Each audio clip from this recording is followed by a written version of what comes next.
it's time to sit back and relax with your favorite drink. And listen.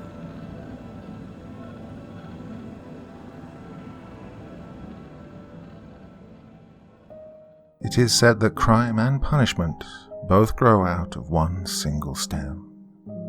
Punishment is a fruit that, unsuspected, ripens with the flower of the pleasure that concealed it. The heist.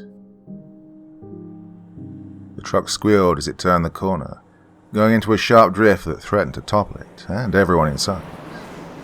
Marvin got back control and pushed hard on the accelerator. The speed quickly climbed along the open city street, 50, 60, 70 miles per hour. The sound of sirens was loud behind them, and thankfully the area was dead at this time of night. Marvin knew if it came to a choice between a pedestrian or stopping, he'd choose to hit the pedestrian. He didn't want to, of course, but his freedom meant much more to him than the life of a stranger. The police hadn't turned onto their tail yet, so he once again whipped off to a street on the right. It was just as dark and quiet, and he looked frantically around for a good place to hide until the heat died down some. A gravel road went off down a grassy hill and into an unlit area. Part of his brain knew better. It wasn't a good place to turn around if he needed to. He would essentially be blocking themselves in, but the truck was low on gas, and this would most likely be as good a place as he'd find. "Hang on, everybody. We're going off-road." He sharply turned off to the right and instantly felt every little bump as the truck careened downward. He shut off his lights as he pulled next to an old building that sat next to an overgrowth of trees and brush. Not quite a forest, but close enough to matter. As the truck slowed and moved off towards the corner of the building, he saw a set of flashing lights drive by. They hadn't caught on to him. Well, not just yet, anyway. He knew he should try to conceal the truck somehow, but didn't have the time to think about it. Maybe if they got into the building and found an old tarp or something, it'd be worth doing, but for now he and his co-workers got out with their merchandise and frantically looked for a way in. The front doors were locked and boarded up, as were the windows, but Marvin climbed up to one of them and began kicking boards out of the way. Finally, he'd had enough room to slide in, followed by the other three. The four of them took a moment to take in their surroundings. It was dark, but as their eyes adjusted, they could begin to make out a warehouse. Racks lined the room, mostly empty, others with random boxes. None of it would help their situation. The sound of sirens off in the distance was good. So far they'd made off with about $900,000 in precious gemstones. "We did it, man," yelled Connor.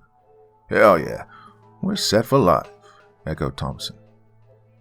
"We didn't do shit," came the feminine voice from further away. Naples leaned against the wall, listening for the sounds of traffic. Connor and Thompson both looked at her incredulously. "What do you mean we ain't done shit? Got the goods, got away from the cops. All we gotta do is fence this ice and we split. Real easy," said Thompson, smacking one hand into the other for emphasis. "Yeah, the only real problem now is deciding which bitches get to ride my junk first," said Connor. "Don't be stupid. She's right, y'all," Marvin iterated. "If by some very slim miracle the police don't find us here, you think they ain't gonna find us when we leave? Not to mention you ain't gonna have very many bitches for long with that smaller payday." "What do you mean? It's almost $1 million, Connor laughed, still wrapped up in his delusion. "Not when you divide it by 4, you idiot," said Naples. Fuck. You mean to say we risk felony jail for some measly old quart?" yelled Thompson. "Well, that was the deal from the beginning, asshole. Don't you be getting no remorse just 'cause you're too dumb to see the bigger picture," Marvin said. Thompson began walking up to him, squaring up his shoulders to meet with the older guy. Marvin pulled the pistol out of the back of his pant line, holding it up to his head. The two locked eyes for a while before Thompson chuckled. "I don't need this shit, man. I'm gonna take what's mine and get me away from your goofy ass." Marcus lowered his gun and took out a breath. "Punk." Thompson and Connor began laughing about all the wonderful things they were going to do. Marcus shook his head and made his way to Naples, who was looking over her pistol. "We need to find a place to stash this, just in case we get busted," he said in a hushed tone. "Yeah, that's actually a really good idea. I'm not certain about how our odds are of getting out of here, but I wouldn't bet my life on it just yet. If they do catch us, it could be a good way to knock off a few years at least. I'm going to look upstairs. You look around down here. Keep an eye on them while you're at it. I don't trust them." She nodded, and they both made their way to the right side of the building. "You two, stay here and keep a lookout. If you see anyone walking around here, do not start firing, understand? Come get me first." "Yeah, sure thing, boss," said Connor. Marcus and Naples looked to each other one last time and then split up. The stairs led up to an office of some kind, overlooking both the warehouse as well as the production floor on the other side. Most of the machinery was still there, and assembly lines filled most of the floor. The office itself wasn't overly large. A computerless desk sat toward the back with an old, ripped-up chair still sitting behind it. Useless papers were strewn here and there, forgotten by the passage of time. Something odd stood out, though. To the left of the desk, against a wall, sat a large trunk. It was half open, and he could just see that it was empty. That wasn't strange on its own, but it looked brand new, not part of the building. Marcus gave it a quick thought and decided to throw the bag of stolen goods inside of it. If the police did come, odds are they'd probably find it. It was better than nothing. After stashing the sack and seeing nothing else of value, he made his way back out and down the stairs. Halfway down, as a second thought, he turned to go close the box and heard it fall shut and click on its own. Maybe older than I thought, he said to himself, and continued down to meet the others. Thompson and Connor saw Marcus approach, and also noticed his empty hands. "You ain't holding out on us, are you, bro?" asked Thompson. "Man, don't even worry about it. I stashed them just in case we got caught, alright? Hear anything while I was gone?" "Nah, man, it's been as quiet as a grave. Naples is still looking around," said Connor. "Okay, I'm gonna go meet up with her. See what's on the other side. You guys stay sharp." The two nodded once again, and Marcus turned to the production floor. Once he was through the door, they looked at each other and nodded. Thompson walked as quickly and quietly up the stairs as he could. The two had made the plan to grab the jewels for themselves and make a quick split while Marcus and Naples weren't looking. He took a quick look around, heart thumping hard in his chest, and noticed the shut box in the corner. He made his way over to lift the lid.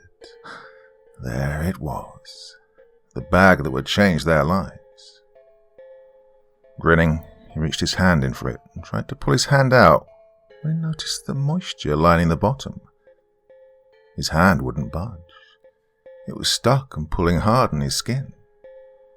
Just as he was about to stand, he heard a low growl and saw long, sharp teeth push through the chest's opening.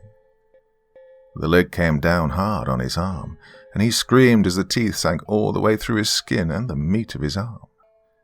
He tried pulling harder, but a long tongue wrapped around what remained of his now destroyed limb and pulled him in head first. A few short screams later, and it was all silence. His twitching body was slowly pulled further in until all that remained was the bloody carpet. Marcus and Naples were discussing what their next plan should be when they heard it. They both looked up to the windows in the manager's office, but it was too dark. "Oh, fuck," yelled Marcus. His first thought was that they were caught, but it didn't make sense why someone would be screaming from up there. Then he remembered where he'd stashed the goddamn gems. "Oh, I'm gonna kill that backstabbing son of a..." On the other side of the door stood Connor. He was pale and pointing up the stairs with a shaking hand. Marcus grabbed him by the shirt and shook him violently. "What happened? What the fuck is that asshole doing?" When Connor didn't respond, Marcus smacked him a few times. Well, this seemed to snap him back to the world, and he was finally able to talk.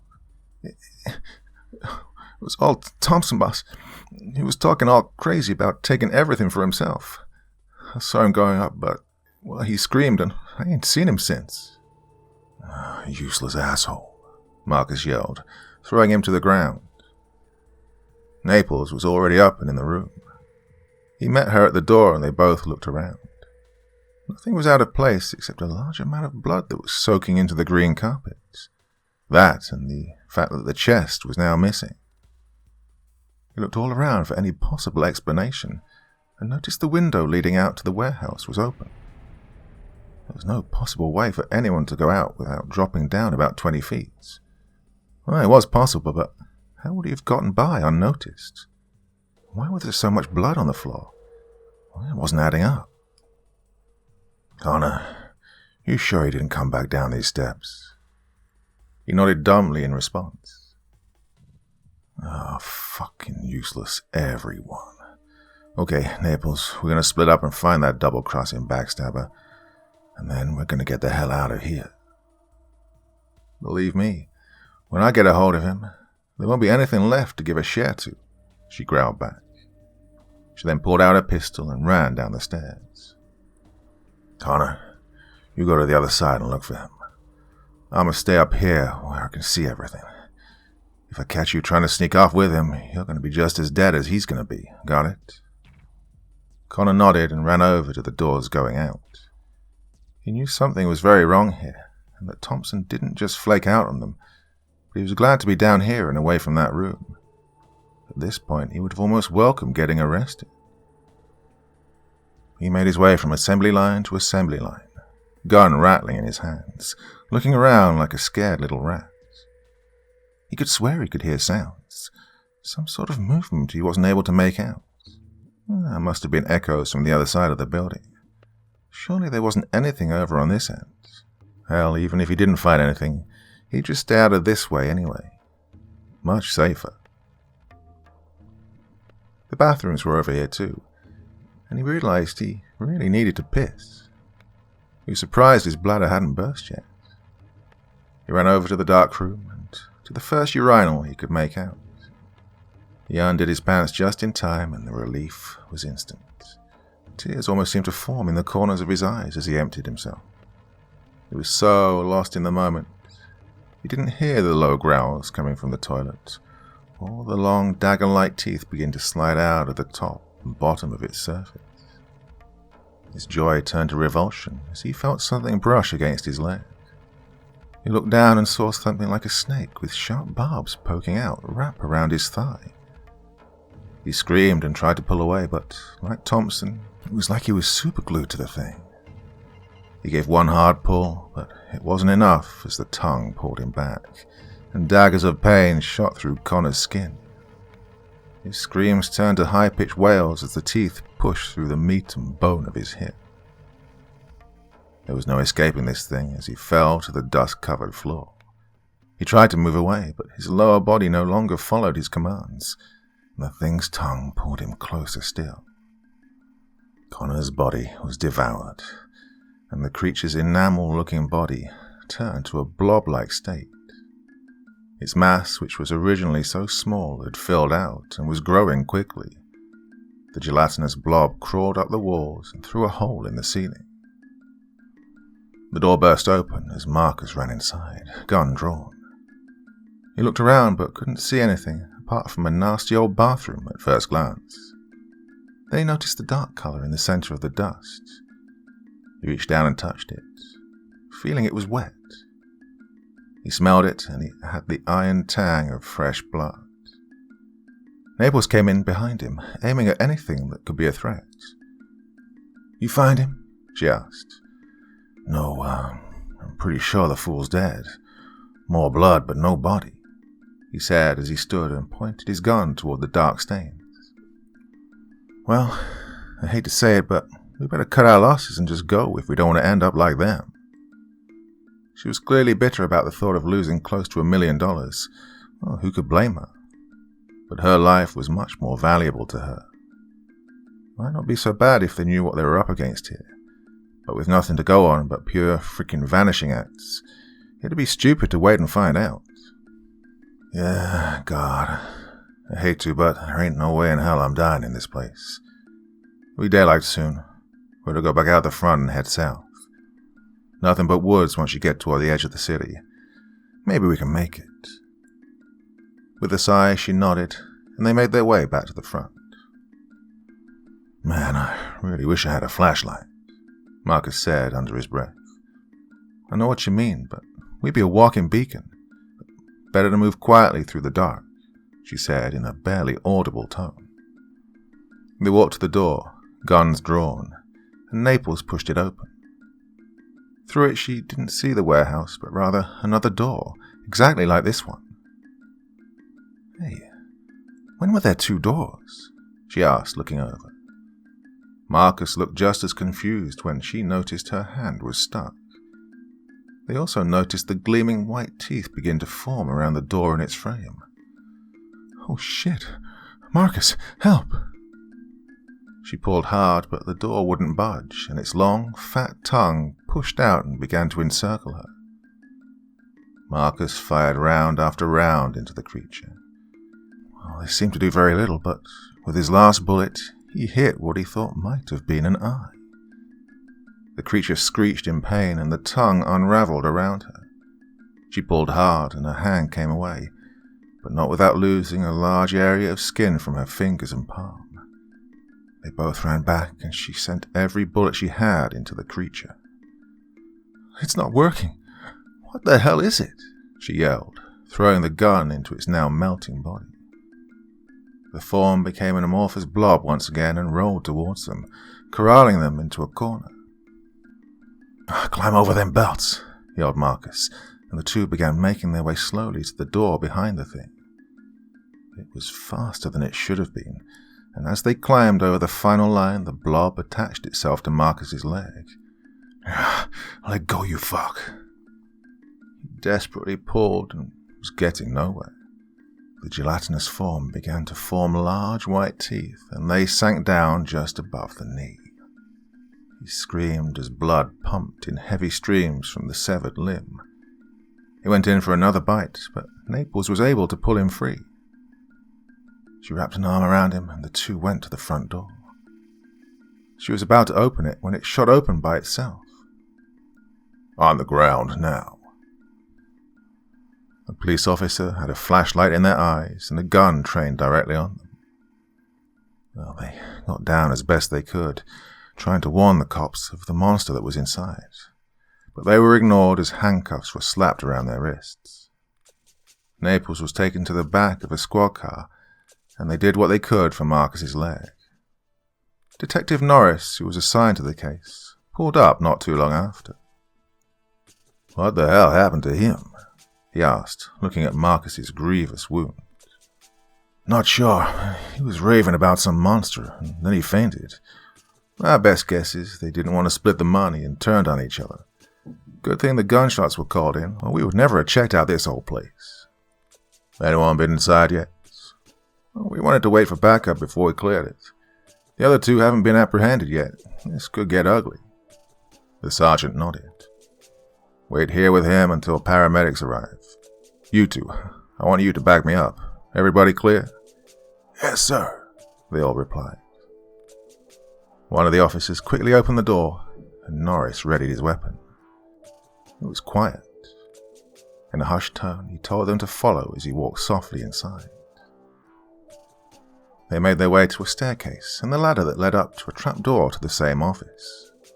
He motioned for them to go up the ladder, and he'd take the stairs.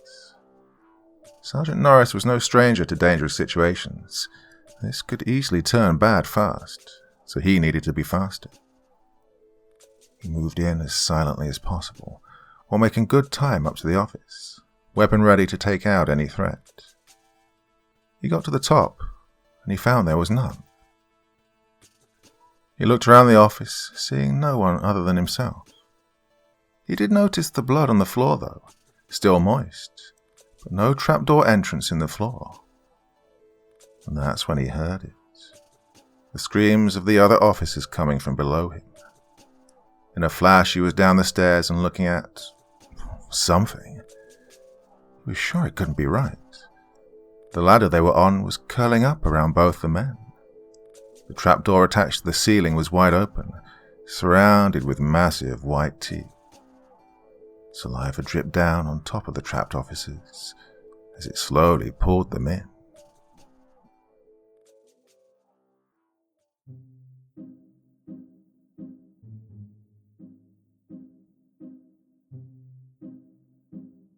So a fun little creature feature this evening. What do you think of that one? That was a lot of fun. Didn't exactly go where I was expecting it to be honest. What about you? Did you see that coming? It's all good fun. Love the mystery monster ones quite a lot. So that was quite a nice way for us to spend our Sunday evening. Well, back again with something much longer tomorrow, and I hope you're going to join me. Monday evenings. Oh, let's see. At least 90 minutes, I think, the next one coming up. So, gonna join me here? Okay. Till then, very, very sweet dreams, and bye-bye.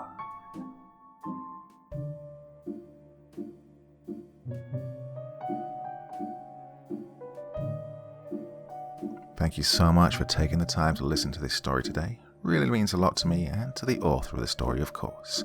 Well, if you want to know more about me, I'm pretty much everywhere on social media. You can find me on Facebook, Twitter, Instagram. You can download my music on SoundCloud. I've got a Patreon if you feel like. Throw me $1 or $2. Very much appreciated. And of course, on Reddit, I have a place where you can leave stories if you want me to read one that you've written. Well, hoping to see you all again very soon. Till then, sweet dreams. Bye-bye.